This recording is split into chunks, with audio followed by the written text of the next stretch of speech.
Madam please continue करिए। और आपका टॉपिक है half the population in digital India, digital literacy, technological access and leadership. Good evening. सबसे पहले मैं आपको मनोज सर आपको थैंक यू कहती हूँ, सेवा फाउंडेशन और डॉक्टर जाहिद अजीम को थैंक यू कहती हूँ जो मुझे ये मौका मिला कि मैं यहाँ पे इस टॉपिक पे बोल पाऊँ। और मेरी हिंदी बहुत अच्छी नहीं है तो नहीं चलेगा, इसमें सभी लोग समझिए। मैं कोशिश करूंगी कि मैं इस बात को इस टॉपिक को अच्छे से एक्सप्लेन कर सकूं। ये टॉपिक बहुत ही अच्छा है और ये मेरे इंटरेस्ट का एरिया है। मैं एजुकेशनलिस्ट हूँ और मेरा जैसे डिजिटल वर्ल्ड है या जो डिजिटल एडवांसमेंट हो रहे हैं या एआई पे जो काम हो रहा है उसमें मेरा काफी इंटरेस्ट है एज एन एजुकेशनलिस्ट। मतलब आप एजुकेशन में इसका क्या रोल है उस पर मैंने कई पेपर्स पे लिखे हैं। बट अभी ये जो टॉपिक है इसको अगर हम डील करते हैं जिस 3 पार्ट्स में डिवाइड किया है, digital literacy, technological access and leadership. हम जानते हैं कि हमारी जो आबादी है इंडिया की पॉपुलेशन है दैट इज 1.4 बिलियन पीपल और उसका अगर आप विमेन का पार्टिसिपेशन देखोगे that is like almost 48 to 50% population है। डिजिटल इंडिया का ड्राइव 2015 में स्टार्ट हुआ था और उस टाइम आपको पता होगा, सब कुछ पता है कि जियो मोबाइल फोन का लॉन्च हुआ। फिर कई सारे इवन एक टाइम था जब मोबाइल होना बहुत बड़ी बात थी। फिर एक टाइम ऐसा आ गया कि रिक्शा वाला, पानीपुरी वाले सबके पास मोबाइल फोन है, स्मार्टफोन है। इनफैक्ट आजकल के सबसे लेटेस्ट आईफोन 17 प्रो मैक्स भी आप देख लोगे कोई ऑटो वाला के हाथ में होता है। तो इंडिया को ऐसा लगता है कि इंडिया बहुत ही डिजिटलाइज हो गया है या टेक्नोलॉजिकल बहुत एडवांस हो गया है। लेकिन मुझे ये मौका मिला कि पिछले 2 साल से मैं यूएई में थी, अभी इंडिया लौटी हूँ। तो ये जो गैप मैंने जो विटनेस किया है यूएई और इंडिया का, ये मैं अपना एक्सपीरियंस आप लोग से शेयर करना चाहूंगी कि एक्चुअली डिजिटल वर्ल्ड होता क्या है। सबसे पहले मैं ये बताना चाहती हूँ कि आप जैसे मैं आपसे सवाल करती हूँ कि हमें पहले हम अच्छी बातों को सोचते हैं कि इंडिया में क्या अच्छी चीजें हुई हैं डिजिटल में। तो सर आप अपने नजरिए से बताइए कि आपको क्या लगता है कि इस पिछले डिकेड में क्या अच्छा हो गया है इंडिया में।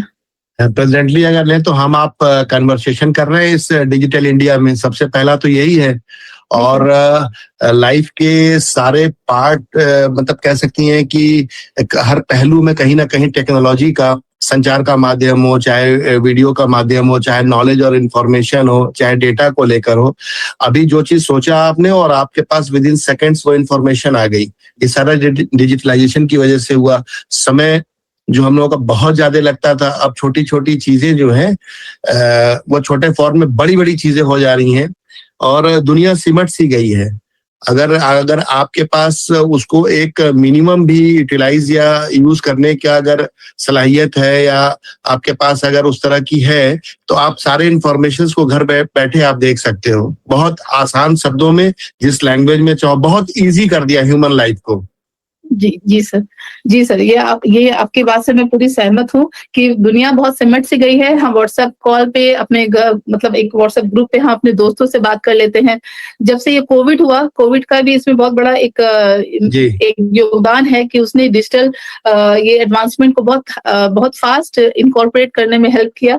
क्योंकि 2019-20 में लोगों ने इवन एजुकेशन में या जो भी सिस्टम में थे तो उन्होंने इस डिजिटल वर्ल्ड का बहुत यूज किया है। लेकिन जो डिजिटल इंडिया की बात करते हैं, इसका मेन मकसद मुझे लगता है ये है कि लोगों की लाइफ इजी होनी चाहिए। यहाँ पे इंडिया में जो मैंने फेस किया या मैं देख रही हूँ कि इंस्टाग्राम यूजर सबसे ज्यादा इंडिया में है। इसका एक रीजन ये हो सकता है कि इंडिया में पॉपुलेशन बहुत ज्यादा है। ठीक है, इंडिया का 1.4 billion population, but still Twitter में सबसे ज्यादा अकाउंट इंडियंस के हैं। कोई भी जितने भी कंटेंट क्रिएटर्स है इंडिया में मिलियंस में, मतलब एक कोई छोटा सा भी अगर कंटेंट क्रिएटर है तो उसके जो फॉलोअर्स वो मिलियंस में होते हैं। तो इंस्टाग्राम और फेसबुक और ट्विटर, इन सब का एक क्रेज है डिजिटल वर्ल्ड में। ठीक है, दूसरा ये है कि हमने एआई को, चलो चैट जीपीटी हो गया, ग्रॉक हो गया, इसको लोगों ने यूज करना स्टार्ट किया। कुछ भी होता, खांसी भी होता, पहले गूगल से पूछते थे, अब क्या है लोग सबने डाउनलोड कर लिया, जेमिनाई कर लिया है, ग्रॉक कर लिया और फिर उसमें अपनी परेशानी को उसमें डालते हैं। इवन अपनी प्रॉब्लम को भी लोग एआई से डिस्कस करते हैं। Literally they speak on that कि मुझे ये इश्यूज है या मेरे रिलेशन में इशू है, आप मुझे सजेशन दो, और ग्रॉक उसको बहुत ही अच्छे से एक्सप्लेन करता है। तो ऑब्वियसली हर इंसान, चाहे वो हाउसवाइफ हो या जो भी स्टूडेंट हो, बच्चे हो, हर कोई एआई को यूज करता है। एक अभी जो कुछ क्रेज आता है, एक ट्रेंड आता है कि आपको पिक्चर बनाना है, तो इंडिया उसमें नंबर 1 होता है कि वो अपने आप को स्केच बनाता है या किसी तरह के एक पर्टिकुलर आर्ट फॉर्म में सबके प्रोफाइल पिक्चर चेंज हो जाते हैं। But this is not digital world. ये डिजिटल एडवांसमेंट नहीं है, मेरे हिसाब से ही नहीं है। मैं डिजिटल एडवांसमेंट उस बात को मानती हूँ कि जैसे हम यूएई जाते हैं, यूएई में हमें एक वीजा, रेसिडेंसी वीजा मिलता है, उसको रेसिडेंसी का। वो एक कार्ड, वो हमारी जिंदगी को इतना आसान कर देता है कि आप कहीं भी जाते हो तो उस एक कार्ड की वजह से आपका टाइम बहुत सेव होता है। जो टाइम की बात करते हैं सर, टाइम एक्चुअली हम अगर देखा जाए तो एक मिडिल क्लास आदमी जो डिफिकल्टी फेस करता है, उस टाइम को अगर आप मिनिमाइज कर सकते हो, तब आप कह सकते हो कि टाइम सेव हो रहा है। अगर आप 4 घंटे लेट कर इंस्टाग्राम के रील्स को स्क्रॉल कर रहे हो, ये कोई टाइम सेव नहीं हो रहा है, इनफैक्ट ये टाइम आपका वेस्ट हो रहा है। तो जैसे अभी मैं सिंपल सा एग्जांपल देती हूँ कि आप बैंक्स में जाते हो, वहां लाइंस देखते हैं, कोई ये नहीं कह सकता कि बैंक्स में लाइन नहीं होती है ना? बैंक्स में आप जाओगे, लंबी-लंबी कतारें होंगी, है ना? हॉस्पिटल में आप जाओगे, बड़े से बड़े हॉस्पिटल में, सरकारी हॉस्पिटल में चले जाओ, पेशेंट का लोग ना फाइल लेकर खड़े हैं लाइन में और उसमें आप आपका रजिस्ट्रेशन करवा रहे हैं। अगर डिजिटल इंडिया है और वाक़ई में हम बहुत एडवांस हो गए, तो क्यों एक पेशेंट का अटेंडेंट जो है वो परेशान होने के बजाय, मतलब वो उसको अटेंड करने के बजाय वो फाइल्स के पीछे, काउंटर के पीछे क्यों भागता है? वो इतना आसान क्यों नहीं है कि एक आदमी अपने मोबाइल, सबके पास मोबाइल फ़ोन है, सबके पास एक आधार कार्ड है, कोई ऐसा, चलो अब तो ये हो गया कि पासपोर्ट भी हमारा सिटीज़नशिप का वो प्रूफ नहीं है, तो कोई तो ऐसा डॉक्यूमेंट होता है जो हमारी, जिसको हम कहते हैं कि हाँ, ये हमारा एक डॉक्यूमेंट है और ये हमें डिजिटली एक्सेप्ट करता है और हमारी लाइफ़ को आसान करता है। हमारा सारा डेटा उससे लिंक कर दिया जाता। तो ये बहुत मुश्किल है सर। कोई एक, आप गाँव में, आवाज़ आ रही है? बहुत क्लियर आ रही है, बहुत क्लियर आ रही जी। है। अब जैसे एक सिंपल सी बात है, जैसे मैं बिहार के एक बहुत ही छोटे से गाँव से बिलॉन्ग करती हूँ, तो मैं बिहार जाती हूँ, मुझे कोई काम होता है, वहाँ बैंक में भी जाती हूँ, तो मैं देखती हूँ कि मोस्टली विमेन सब होती हैं या मेल भी होते हैं, तो आके बोलते हैं, "बउआ ये देखना क्या करें, पढ़ के बताना, ऐसे करना।" ठीक है? तो अब जैसे कोई पेंशन की प्रॉब्लम है, किसी का हस्बैंड की डेथ हो गई, उसको रेलवे का पेंशन चाहिए। वो इंसान लगा हुआ है 2 साल, 3 साल, ठीक है? पेपर जाता है, फिर आता है। ये कैसा डिजिटल इंडिया है कि अगर एक इंसान को मान लो 5,000 रुपए के पेंशन के लिए अगर 5 साल लगते हैं, तो ये कैसा डिजिटल इंडिया है? एक कॉमन आदमी की लाइफ इतनी हार्ड और इतनी स्ट्रगल वाली हो जाती है कि आपकी टेक्नोलॉजी का कोई मतलब नहीं बनता है। अभी मेरे साथ जो मतलब एक इंसिडेंट हुआ है, जिसकी मैं आपको शेयर करना चाहती हूँ। हम अभी यूएई से आए लास्ट वीक, तो मेरे बेटे की तबीयत खराब हो गई, उसको एडमिट किया, इन दिल्ली के हॉस्पिटल में। हॉस्पिटल में एडमिट किया, हम हर साल जो पॉलिसी का प्रीमियम पे करते थे, ठीक है? लेकिन हमारा policy for any reason reject हो गया। हमने कॉल सेंटर फ़ोन किया तो वो कह रहे हैं कि अगर आपको ये फास्ट प्रोसेस कराना है तो आप रिइंबर्समेंट फॉर्म भरो और भरने के बाद सारे डॉक्यूमेंट्स लगा के आप जो है उसको बाय पोस्ट नियरेस्ट सेंटर पे भेज दो। ये प्राइवेट पॉलिसी की बात कर रही हूँ। अब डिजिटल इंडिया एक ऐप बन गया है उस पॉलिसी का, उसमें आपका विदिन, मतलब हम ऑब्वियसली उसमें कोई भी आप प्रूफ मांगोगे, उसमें सबमिट कर देंगे, डॉक्टर का डिस्चार्ज समरी काफी होना चाहिए, है ना? लेकिन नहीं, उनको एक प्रॉपर फॉर्मेट में करो और हार्ड कॉपी सबमिट करना पड़ेगा। मैडम जो है, खास करके जो दलित समाज की जो महिलाएं हैं, पिछड़े समाज की महिलाएं हैं या महिलाएं ही हैं, और उसमें मुस्लिम समाज की भी महिलाएं हैं, जी सर। इसमें सबसे बड़ी चुनौती क्या लगता है आपको आधी सर मुझे आबादी के लिहाज से? चुनौती यही मुझे लगता है कि देखिए, हम चाहे आप कितना भी ऐप बना लो, कितना भी डिजिटल इंडिया बना लो, जो भी कर लो, मुझे लगता है कि जो वीमेन का जो पार्ट होता है ना, वीमेन का पार्ट बहुत ही रिस्पॉन्सिबिलिटी के साथ वो जीती हैं, ठीक है? हस्बैंड मान लो ऑफिस में, बच्चे को देखना, स्कूल ड्रॉप करना, है ना? उसकी सेफ्टी का ख्याल रखना, उसके खाने का ख्याल रखना, है ना? सब कुछ एक वीमेन बहुत बहुत सारी रिस्पॉन्सिबिलिटी कैरी करती हैं। तो ये सारा जो भी डॉक्यूमेंटेशन का काम है, ये है एक फीमेल के लिए, मतलब मुझ जैसी पढ़ी लिखी फीमेल के लिए भी मुझे टफ लगता था। इमेजिन करो कि जो औरतें जिनको कंप्यूटर यूज करना नहीं आता है, और जैसे डेटा मैंने देखा है, डेटा ये है कि आज भी इंडिया में स्मार्टफोन यूजर्स विमेन बहुत कम है। फोन तो है, मतलब आदमी के, अगर एक फैमिली है, लोअर मिडिल क्लास की फैमिली की बात करते हो या मार्जिनलाइज क्लास की फैमिली की बात करते हो, तो जो अच्छा फोन है वो हस्बैंड रखते हैं, ठीक है? जिसमें बटन वाला फोन है, आज भी वो औरतों को देते हैं कि चलो बात तो हो जाएगी, ठीक है। और वो फोन जो है वो लेडी उसको कैसे यूज करती है, स्मार्टफोन वो अगर यूज, एक तो उसके पास है नहीं, अगर है भी तो उसको यूज करना नहीं आता है। तो इसीलिए इसकी सुधार कैसे की जा सकती है जिसमें कि स्ट्रेंथन हो SC ST OBC माइनॉरिटी समाज की महिलाएं, खास करके जो महिलाओं का मतलब तो सभी में आया, लेकिन स्पेशली इसमें जो कम्युनिटी को देखो, मैं गवर्नमेंट की तरफ से इनिशिएटिव होते हैं, जैसे यूएई की मैं बात बता रही हूँ, वहां पे फ्री प्रोग्राम्स गवर्नमेंट रन करते हैं ताकि लोग ना उसको फ्री कोर्सेज को लर्न करें, प्रॉम्प्ट इंजीनियरिंग सीखे, एआई को कैसे अपने इनकॉर्पोरेट करना सीखे, हर सेक्टर में, फाइनेंस में, एजुकेशन में, बैंकिंग में, इवन फूड डिलीवरीज में, हर एक सेक्टर में उसको इनकॉर्पोरेट किया गया है। ठीक है, लेकिन इंडिया में क्या है सर, इंडिया में इतना बड़ा गैप है कि गवर्नमेंट अगर कोई इनिशिएटिव करती है तो फ्रूटफुल कितना है इसका कोई गारंटी नहीं है। तो इसको अच्छा करने के लिए हम कम्युनिटी को ही आगे होना, मतलब जो एनजीओस है या जो भी लोकल कम्युनिटीज है, जो एजुकेटर्स है, जैसे मैं एजुकेशन फील्ड की हूँ तो मैंने एआई फॉर टीचर्स का एक कोर्स किया है, मेरा इंटरेस्ट था, मैंने किया उसको। तो मैं चाहती हूँ, या अभी जैसे मेरा मेरा मेरा ये कहाँ से प्रेरणा मिली आपको, ये कहाँ से इंस्पिरेशन मिला आपको? सर इंस्पिरेशन नहीं है कुछ, क्योंकि आप as a teacher, as a educationally हम लोग को ये देखना होता है कि फ्यूचर में क्या है, क्योंकि फ्यूचर रेडी किड्स जो हमें टीचर को ना थोड़ा दूरदर्शी होना पड़ता है, आगे की क्या जरूरत है। और इंडिया में एआई की सिर्फ नाम है एआई को, लेकिन एआई को इंकॉर्पोरेट नहीं किया गया है। हालांकि नेशनल एजुकेशन पॉलिसी भी नहीं कहा है, NEP 2020 ने कहा कि हमें एआई को इंटीग्रेट करा, लेकिन कितने स्कूल हैं, कितने कॉलेजेस हैं, कितने करिकुलम में जो एआई को इंटीग्रेट करके बनाए जा रहे हैं, मतलब वो ग्राउंड लेवल पे उसका एग्जिस्टेंस बहुत कम है।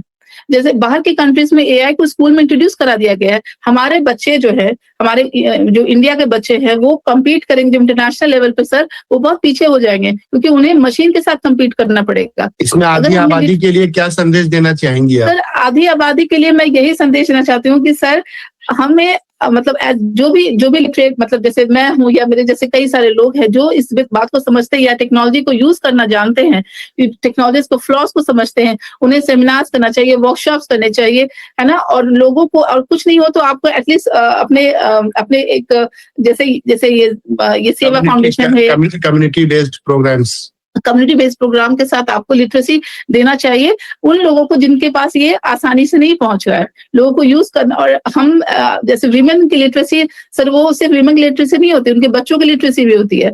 जैसे मैं एक सिंपल सी बात बताती हूँ, जितने भी एआई टूल्स होते हैं सर, वो सब बायस्ड होते हैं, ये रिसर्च प्रूवन है कि वो बायस्ड होते हैं। लेकिन उसको क्योंकि कंप्यूटर कह रहा है तो वो सच है, ये मान लेते हैं। तो इस चीज को भी जागरूकता बहुत जरूरी है कि आपको समझना चाहिए कि ठीक है, एआई में सब बहुत कुछ फिक्शियस हो सकता है, उसका सही यूज करना आपको आना चाहिए। तो इसलिए डिजिटल इंडिया में लीडरशिप की अगर बात करते हैं, जैसे छोटी सी बात है, जैसे रूरल इंडिया की बात करते हैं, मार्जिनाइज क्लास की, तो ऐसे ऐसे ऐप हैं सर, जैसे कि आप खेती बाड़ी कर रहे हो तो आप उस ऐप से यूज करके अपने एक छोटा सा मिनी गार्डन अगर आपका है, अगर किचन गार्डन भी है तो उसको भी आप अच्छे से देख सकते हो, क्योंकि उसमें आपको सही इन्फॉर्मेशन मिल जाएगा। एक फार्मर जो है उस टूल्स को यूज करके या इंफॉर्मेशन यूज करके अपनी खेती जो है उसको फ्रूटफुल कर सकता है, उसमें जैसे लेटेस्ट जो भी एडवांसमेंट हो रहे हैं उसका नॉलेज ले सकता है। इवन हैंडक्राफ्ट या आर्ट्स में भी एक राजस्थान में बैठा हुआ इंसान वो बिहार की मधुबनी आर्ट को भी सीख सकता है। तो ये सब ये मतलब हम सबको ना, जो न्यू एजुकेशनल पॉलिसी बनी है उसमें SC ST OBC माइनॉरिटी की महिलाएं और सभी महिलाओं के लिए क्या कुछ अलग से प्रावधान बना रखे हैं इन्होंने? सर उसमें बातें तो NEP में कहते हैं कि हमें मतलब जो भी है पिछड़े वर्ग को बहुत आगे लाना है, उनको मतलब उनको इंक्लूसिव एजुकेशन पे बार बार, मतलब आप जब NEP पढ़ोगे तो उसमें इंक्लूसिव एजुकेशन बहुत एम्फेसिस किया है। लेकिन इंक्लूसिव एजुकेशन आप और हम जानते हैं, रियलिटी ये है कि इंक्लूसिव एजुकेशन ये नहीं है।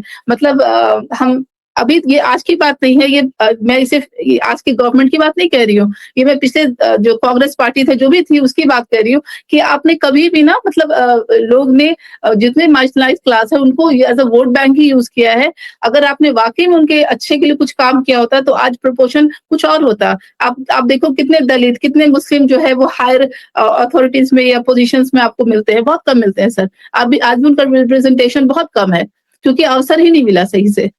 तो ये तो गैप है सर। तो गैप को जो इसकी भरपाई है, जो ऐतिहासिक अन्याय अत्याचार हो रखा है, उसकी भरपाई कैसे की जा सकती है? सर ये बहुत ही कॉम्प्लिकेटेड है, बहुत ही कॉम्प्लिकेटेड मैटर है, क्योंकि भरपाई करने के लिए आपको जो है वहां से आपको अमेंडमेंट चाहिए, आपको उसमें सही रिप्रेजेंटेशन चाहिए, है ना। कुछ ऐसे जो कॉन्स्टिट्यूशंस में या एमपी होंगे या जो भी आपके जो आपके गवर्नमेंट है वो उसको फेवर करेगी, बट आपको पता है ये एक्चुअली पॉसिबल ही नहीं है सर। भी इतना कुछ अब कॉम्प्लिकेट हो गया है कि ग्राउंड रूट लेवल से इसको ठीक करना बहुत मुश्किल लगता है। कॉम्प्लिकेटेशन ज्यादा है इसमें। यस सर, ये है। अब एजुकेशन नहीं है तो ऑब्वियसली लोग की मोरालिटी पे भी इफेक्ट पड़ा है सर। आप देखो कि आजकल का जो यूथ है, ये सेम यूथ जो ट्रोलिंग करता है, या ये यूथ जो दंगे के लिए आगे बढ़ जाता है, यही यूथ अगर पॉजिटिव इनको मतलब इनको सही तरीके से मार्गदर्शित किया जाता तो शायद हमारा इंडिया बहुत ही अच्छा होता। इसमें जो शैक्षणिक संस्थानों की क्या भूमिका है आदि आबादी को लेकर?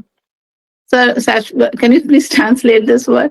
ये जैसे कि जो अगर हम इसको जिम्मेदारी अकाउंटेबिलिटी अगर रखें तो जो समाज की रखेंगे या सरकार की रखेंगे या सरकार की नीतियों को रखेंगे या शैक्षणिक संस्थानों में? ये जो अकाउंटेबिलिटी समाज, क्योंकि समाज और समाज के लोगों का ही है, उसको तो बस वो इनकैश कर रहे हैं। जो गवर्नमेंट है they are just encashing the mindset of people. जो पहले से ही प्रॉब्लमेटिक था उसको सुधार सकते थे एजुकेशन से, लेकिन एजुकेशन तो अब प्रायोरिटी नहीं रहा सर। एजुकेशन प्रायोरिटी नहीं रखा है गवर्नमेंट नहीं रहा। कारण क्या हो सकता है इसके पीछे? क्योंकि वो जैसे बहुत ही फेमस फिल्म नहीं है कि 1 लाख स्कूल बंद कर दिए गए इस मुल्क में, 1 लाख से ऊपर स्कूल्स बंद कर दिए गए। ऑब्वियसली सर एजुकेशन देखिए, केरला की लिटरेसी आपको पता है 100% है केरला की लिटरेसी, और वहां पे पता है वहां पे जो वोटिंग होती है वो वहां की जात को देखकर वोटिंग नहीं करते हैं। अब केरला के एक नॉर्मल लोग से भी अगर बात कर लो तो आपको लगेगा कि वाह ये इंसान की सोच कितनी अच्छी है। तो ऑब्वियसली लिटरेसी आपको ना सही सोचने का मतलब आप सही सोच पाते हो अगर आपको सही एजुकेशन मिला। तो एजुकेशन अगर सही मिल गया तो इंसान सही सोचेगा तो सही चुनाव करेगा। तो अगर जब इंडिया, ये तो इनका एम्फेसिस ये कि जब इंडिया पढ़ेगा ही नहीं, ना सही सोचेगा तो सही चुनाव भी नहीं करेगा, तो ठीक है ये साइकिल चलती रहेगी। तो जो ये नारा है कि इंडिया पढ़ेगा और इंडिया बढ़ेगा, वो किसके लिए है? सर मुझे तो उल्टा लगता है। मुझे लगता है पढ़ाई को सिर्फ जॉब से एसोसिएट कर दिया गया है कि आप ये पढ़ोगे तो आपको ये सैलरी है, आपको ये इनकम मिलेगा, और फिर मतलब ये उसको नहीं, उसमें तो बेरोजगारी हमारी राष्ट्रीय समस्या बन चुकी है। ये तो बन गई है सर। ऑब्वियसली ये बन गई क्योंकि 2-3 कोर्स मतलब लोग को डॉक्टर, इंजीनियर, IAS, CA बस यही दिखता है। बल्कि अगर आप मतलब एक सिंपल सी बात है, सोलर पैनल जो लगते हैं आजकल बहुत ही है ना, हम रिसाइकलिंग की बात करते हैं और हम लोग क्या कहते हैं ग्रीन अर्थ की बात करते हैं, तो सोलर पैनल इंस्टॉलेशन का भी छोटा सा डिग्री होता है सर। गांव का अगर 4-5 लड़के जो है अगर बैठ कर ये कोर्सेज कर लेते हैं वो लाखों कमा सकते हैं। लेकिन वही है ना, लिटरेसी आप कौन सा चूज करो, उनको डायरेक्शन कौन देगा? जो डिजिटल लिटरेसी है, जैसे पूर्व के वक्ता मैडम बता रही थी कि 13 से 14% की आबादी संसद के अंदर है। अगर ये संख्या अगर बढ़ जाती है तो क्या लगता है कि कुछ बदलाव आ सकता है? ऑब्वियसली सर, अच्छे लोग अगर संसद में जाएंगे, पढ़े लिखे लोग, without any criminal background, without any biases, without any poor ideology, तो ऑब्वियसली वो कुछ ऐसा कर सकते हैं। जैसे अभी जैसे तमिलनाडु में हम लोग सोचते हैं कि शायद में भी कुछ बड़ा बदलाव है। उससे तो इंडिया में जब आप वोट देने जाती हैं तो आपके जो निर्णय होते हैं वोट देने की, वो घर के और मेंबर से प्रभावित होती है? इंडिपेंडेंट होता है। That's my independent decision.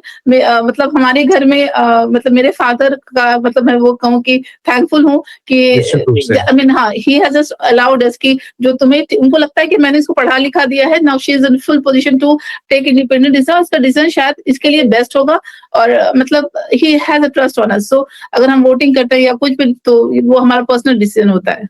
Personal decision होता है। पढ़ाई लिखाई का यही मकसद ही होता है कि आप इंडिपेंडेंट डिसीजन लें। अगर मैं पढ़ लिख के भी ये करूं कि मेरे दादा ने किसको वोट किया था फिर मैं वोट करने जाऊं तो मेरा पढ़ना लिखना व्यर्थ है सर, तो इसका कोई मीनिंग नहीं है। बहुत शुक्रिया, बहुत अच्छे विचार हैं आपके। और डिजिटल वर्ल्ड में आधी आबादी के लिए क्या संदेश है आपके?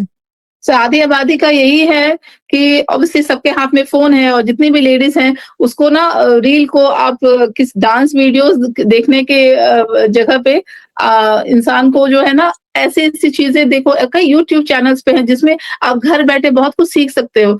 तो आप सीखो, अपने नेक्स्ट जनरेशन को सिखाओ, अपने आप को ग्रो करो, और बस यही एक तरीका है सर। है ना, जैसे बैठे जैसे लड़कियां हैं, ड्राइविंग नहीं आती ड्राइविंग सीखो, बैंकिंग नहीं आती बैंकिंग सीखो, जो भी काम आपको लगता है कि आपको डिपेंड होना पड़ता है किसी मेल पे, वो सारे काम आप सीख लो और उसमें आप एक्सेल करो। जी, उसी तरीके से भागीदारी से प्रभाव बढ़ेगा। बहुत ऑब्वियसली। बहुत जी जी जी सर। बहुत बहुत शुक्रिया, बहुत आभार आपको, बहुत खुले जी सर। विचार आपने रखे। थैंक यू जी सर। बहुत शुक्रिया, बहुत शुक्रिया।